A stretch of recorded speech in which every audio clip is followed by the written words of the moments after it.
Olá amigos do canal Aprendendo sobre Mediunidade, sejam bem-vindos a mais um vídeo de inspiração, primeiro vídeo de 2022, né? Então vamos ver aqui qual que é o nosso assunto de hoje. Hoje nós vamos falar deste livro, O Homem Integral, que também é da série psicológica de Joana de Ângeles, né? Através da psicografia do Divaldo Franco. E vamos puxar esse assunto aqui, o ter e o ser, tá?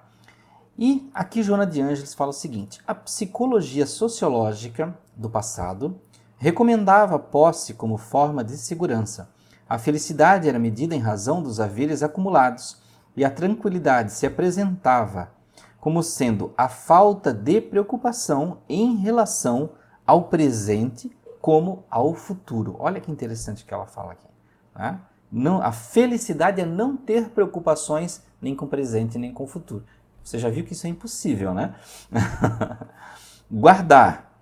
Aguardar uma velhice descansada, sem problemas financeiros, impunha-se como a grande meta a conquistar.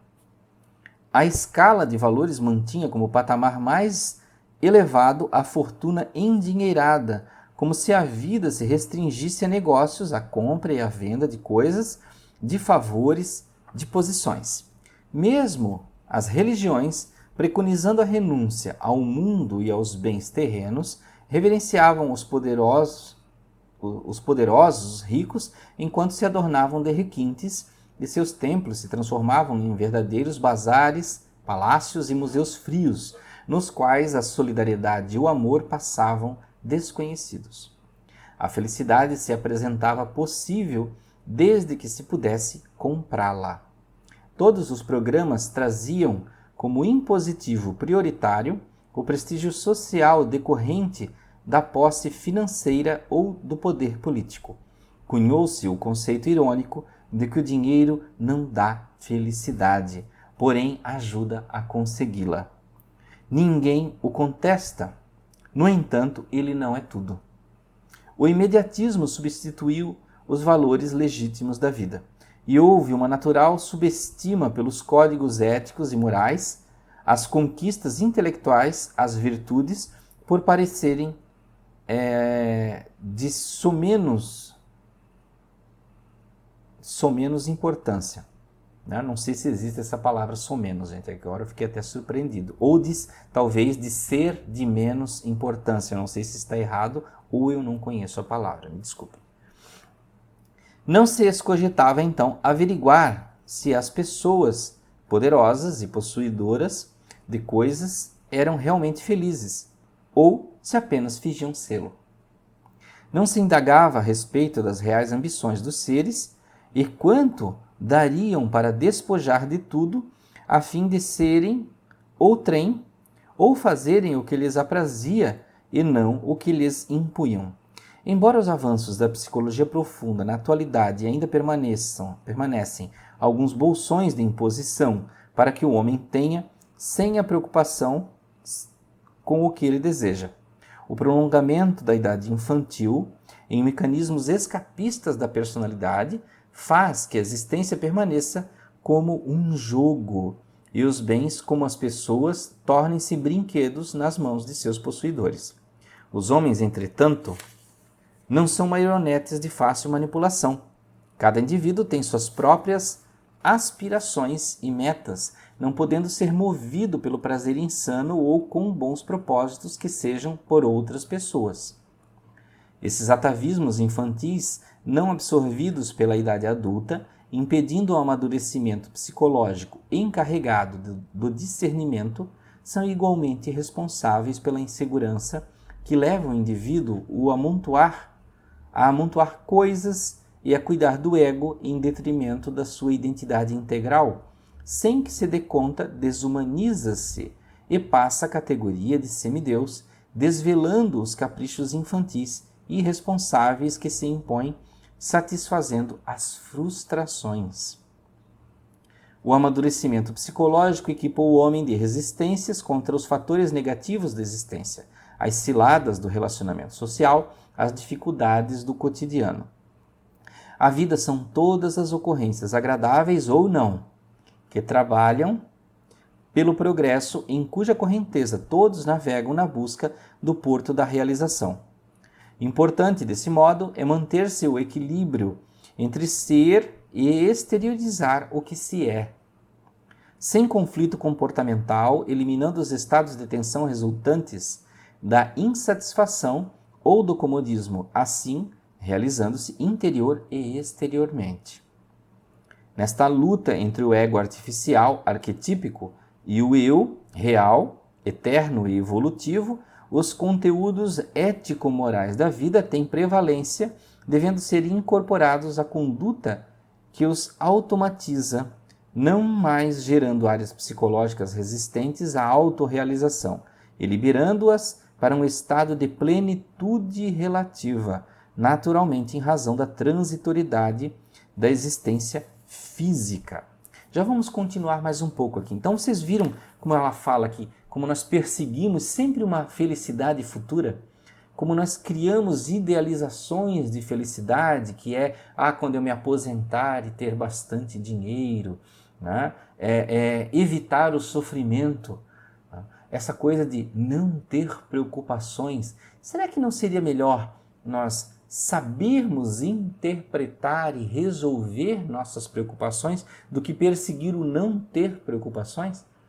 Não é quase impossível você sair numa viagem de carro e não querer que nessa viagem nenhuma pedra bate no seu veículo, que o seu pneu nunca fure, que o para-brisa do seu carro não suje, que não caia chuva sobre você, que de vez em quando você não derrape, nem outro carro te coloque em risco? É impossível num percurso que não haja nenhuma coisa dessas, pelo menos uma, né? Então vejam que a nossa vida é muito parecida, nós temos uma caminhada. Como nós vamos colocar a condição de felicidade somente se não ocorrer nada errado, se não houverem preocupações, tá? Então vamos continuar aqui. É óbvio que não fazemos apologia da escassez ou da miséria na busca da realização pessoal. Tampouco propomos o desdém à posse, levando a mente a ilhas onde se hominizam o despeito e a falsa autossuficiência. Homisiam, né? O despeito e a falsa autossuficiência.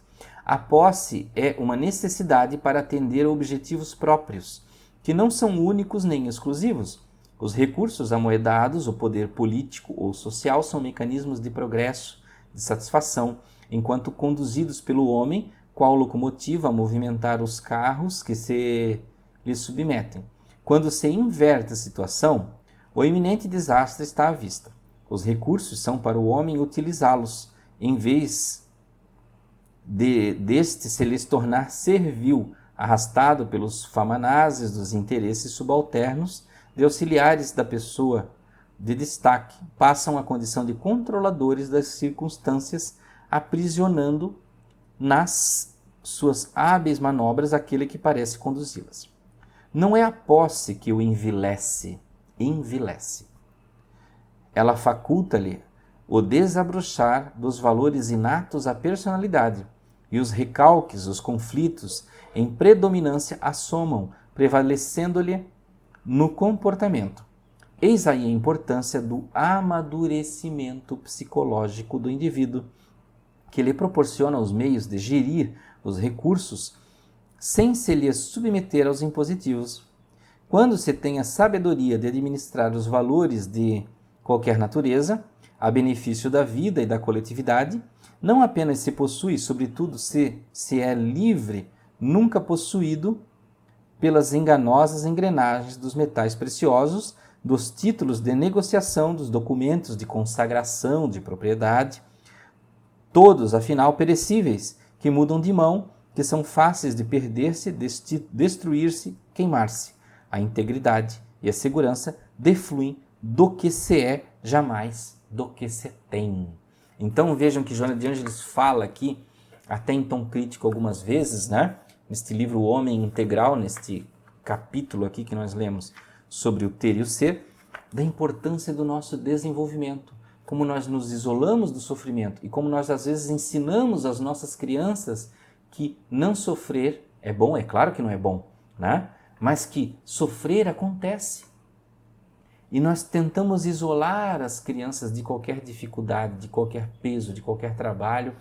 E aí nós criamos um mundo em volta delas que as realizações chegam gratuitamente. Que eles são os príncipes, as princesas. E aí quando ele chega, por exemplo, na escola, e ele vai para a adolescência, né, ou já cedo na escola, ele percebe que ele não é um príncipe, que ela não é uma princesa. Porque existem outras crianças tão bonitas quanto ela, ou até mais bonitas. E aí vem os primeiros choques, as primeiras decepções. Eu não sou especial. E aí vem os primeiros sofrimentos, as briguinhas de amiguinhos, e começam a ver que o mundo não está lá para lhe servir, mas ela acreditou que era isso. E existe um registro importante no inconsciente nesta fase, né? Até os 6 anos, 7 anos lá, de como ela interpreta o mundo. Por isso que nós devemos ter muito cuidado. Então, meus amigos, viram quantas lições aqui da Joana de Ângeles, do nosso desenvolvimento pessoal através de O Homem Integral? Espero que tenham gostado do nosso vídeo de inspiração. Muita paz, muita luz. Até o próximo.